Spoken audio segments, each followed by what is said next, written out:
Bom, aqui em 1 Coríntios, no capítulo 1 e 2, o apóstolo Paulo, orientando os cristãos da igreja de Corinto, estava esclarecendo a diferença entre a sabedoria humana e a sabedoria espiritual. E aí, no versículo 12, capítulo 2, versículo 12, ele diz assim: mas nós não recebemos o espírito do mundo, mas o Espírito que provém de Deus, para que pudéssemos conhecer o que nos é dado gratuitamente por Deus, aos quais também falamos, não com palavras que a sabedoria humana ensina, mas com as que o Espírito Santo ensina, comparando as coisas espirituais com as espirituais. Ora, o homem natural não compreende as coisas do Espírito de Deus, porque lhe parecem loucura, e não pode entendê-las, porque elas se discernem espiritualmente. Mas o que é espiritual discerne bem tudo, e ele de ninguém é discernido. Então, o Espírito Santo, através de Paulo, diz que o homem natural não consegue entender as coisas espirituais. E na prática a gente tem visto isso muitas vezes, nos lugares por onde a gente já passou, onde a gente já viu pessoas inteligentíssimas. Já passamos por lugares onde havia frequentadores da igreja que eram pessoas intelectuais, pessoas formadas, pessoas inteligentíssimas, mas que não conseguiam entender nada do que era falado na reunião. Por outro lado, haviam pessoas sem estudo algum, muitas até que nem sequer sabiam ler ou escrever, mas que assistiam essa mesma reunião e conseguiam ouvir o que Deus tinha para falar ali naquele momento. E por que isso acontece? Porque as coisas espirituais não se compreendem pela lógica humana, com a sabedoria terrena. As coisas espirituais, elas se discernem espiritualmente e só são compreendidas espiritualmente. Hoje pela manhã, por exemplo, o Bispo Macedo colocou no seu Instagram o testemunho de um teólogo, aliás, um professor de teologia, e que não era nascido de Deus. E no testemunho ele disse: eu dava aula de teologia, mas não conhecia Deus. Ele ensinava a Bíblia, historicamente falando, teoricamente falando, mas ele mesmo não tinha nenhuma experiência com Deus, não vivia nada daquilo que ele ensinava na Bíblia, porque a sabedoria humana não é capaz de entender as coisas espirituais. E como, pastor? Como que uma pessoa é capaz de discernir as coisas espirituais? Como que uma pessoa é capaz de entender as coisas de Deus? Veja aí o que ele diz no versículo 16: porque quem conheceu a mente do Senhor, para que possa instruí-lo? Mas nós temos a mente de Cristo. Aqui está o segredo. Se dirigindo aos cristãos de Corinto, que na sua maioria eram batizados com o Espírito Santo, ele disse: nós temos a mente de Cristo, nós somos capazes de entender a mente do Senhor, porque nós temos a mente do Senhor, nós temos a mente de Cristo.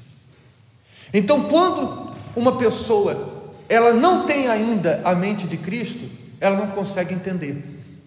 A palavra de Deus para ela é como se eu estivesse aqui pregando um outro idioma, uma outra língua, e ela ouve, mas não entende. Porém, quando a pessoa tem a mente de Cristo, uma simples palavra é o suficiente para Deus falar muitas coisas para ela.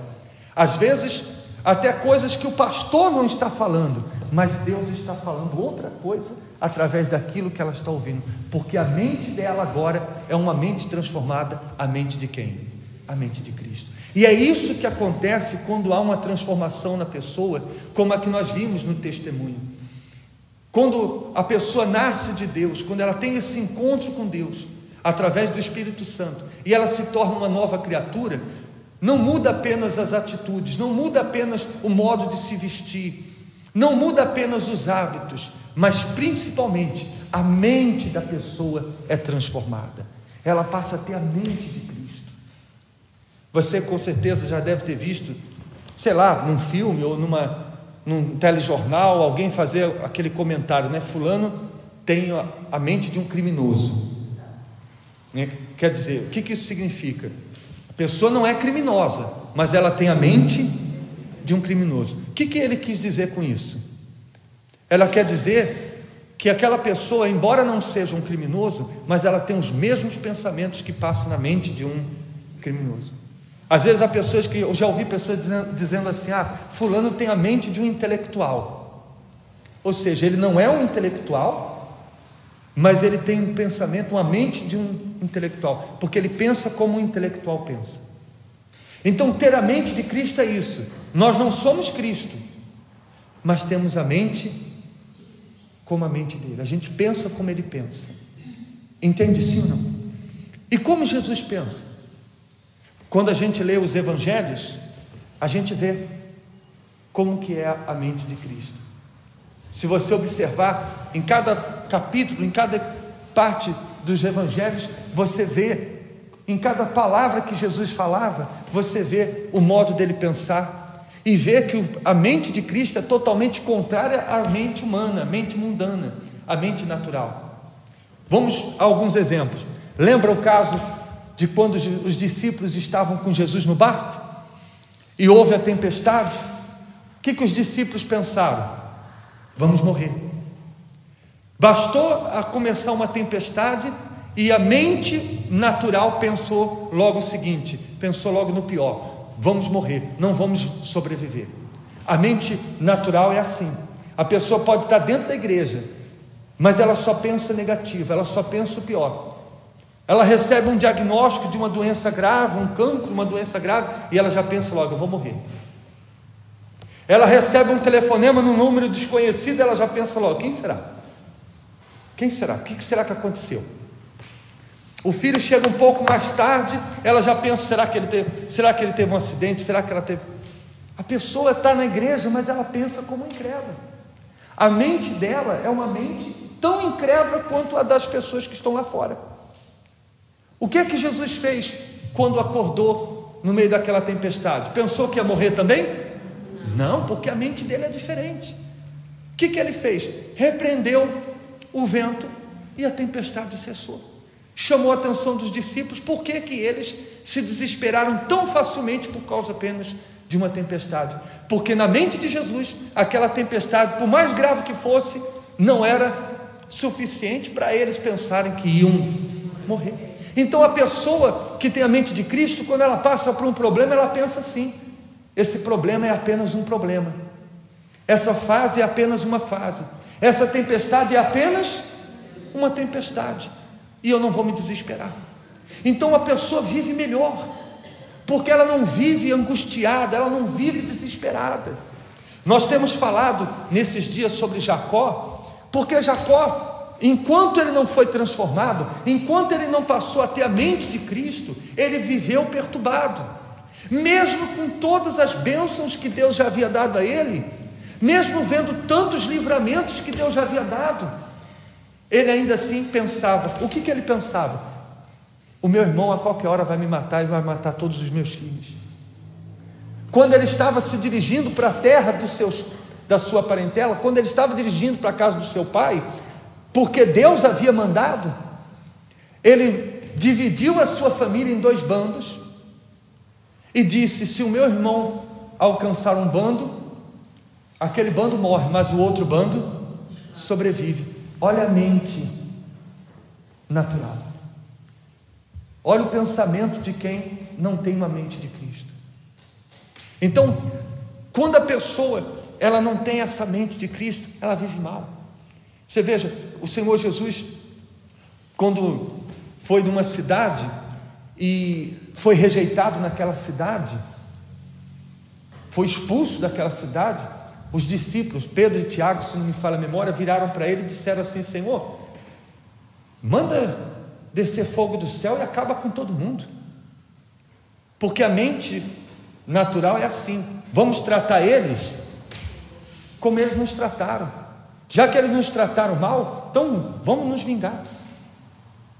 Como diz lá fora, vamos pagar com a mesma moeda. Quando você vê, por exemplo, nos filmes, nas novelas e até no dia a dia, as pessoas dizem assim: ele me traiu, eu também vou trair ele. Ela foi injusta comigo, eu também vou ser injusto com ele. Ela foi mal educada, foi estúpida comigo, eu vou ser estúpida com ela. Porque a mente mundana, a mente humana, a mente natural é assim. Sabe o que é que Jesus disse para aqueles discípulos? Jesus virou para eles e disse: que espírito sois vós? Em outras palavras, não é isso que eu esperava ouvir de vocês. Como pode? Porque a mente de Cristo não aceitava a ideia de se vingar daquelas pessoas, mesmo ele tendo sido rejeitado por elas. Veja a mente de Cristo como que é. Ele disse que nós devemos amar aqueles que nos odeiam. Uma pessoa que tem uma mente natural, ela não consegue aceitar isso. Como que eu posso amar aquele meu vizinho que me odeia? Como eu posso amar aquela pessoa que me prejudica no trabalho? Como eu posso perdoar o que o fulano fez? Quem tem a mente natural não consegue entender isso. Mas quem tem a mente de Cristo pensa diferente. Sabe que não é aquelas pessoas, que elas fazem isso porque foram influenciadas por um mal, que elas fazem isso porque não nasceram de Deus como ela nasceu. Então elas têm paciência, elas têm misericórdia, elas têm compaixão com aquelas pessoas. Elas olham para ela como Jesus olhava. Jesus virou para aquelas pessoas enquanto estava ali na cruz, sendo criticado, cuspiam ali aos pés de Jesus. Jesus olhou para aquelas pessoas e disse: Pai, perdoa porque eles não sabem o que fazem. Essa é a mente de quem? De Cristo. Então, quando a pessoa tem a mente de Cristo, ela vive melhor.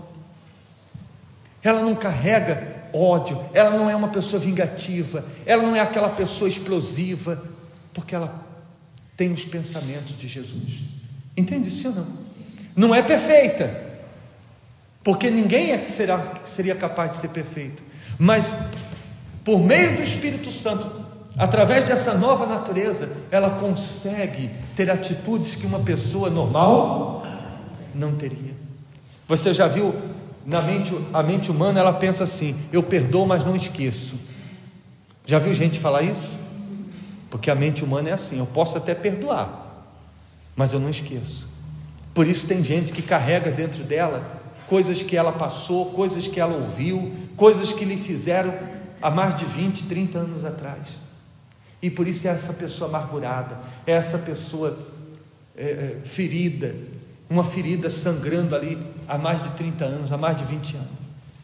Mas a mente de Cristo é diferente. O que é que está escrito na palavra de Deus? Esquecendo-me das coisas que para trás ficam, prossigo para o alvo. Então a pessoa vive cada dia como se o dia de ontem não tivesse existido. Então ela anda leve, ela não carrega o peso do seu passado.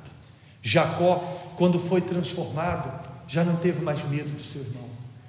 Ele que tinha dividido os bandos e mandado os bandos à frente, caso o irmão pegasse, atingiria eles primeiro, agora chamou o bando e ele passou à frente, porque agora ele tinha certeza de que Deus iria fazer o que fez nele, fazer também no seu irmão. Agora ele já não tinha mais aquele peso do medo do seu irmão, porque agora ele tinha na mente dele transformada a certeza de que agora tudo seria diferente. O seu passado havia deixado de existir, agora ele era uma nova criatura. Essa é a proposta de Deus, é isso que Deus deseja para cada um de nós. Amém, pessoal? E para ter essa mente, para ser essa nova criatura, você só precisa desejá-lo mais do que todas as coisas. Se é isso que você quer, por favor, fique de pé.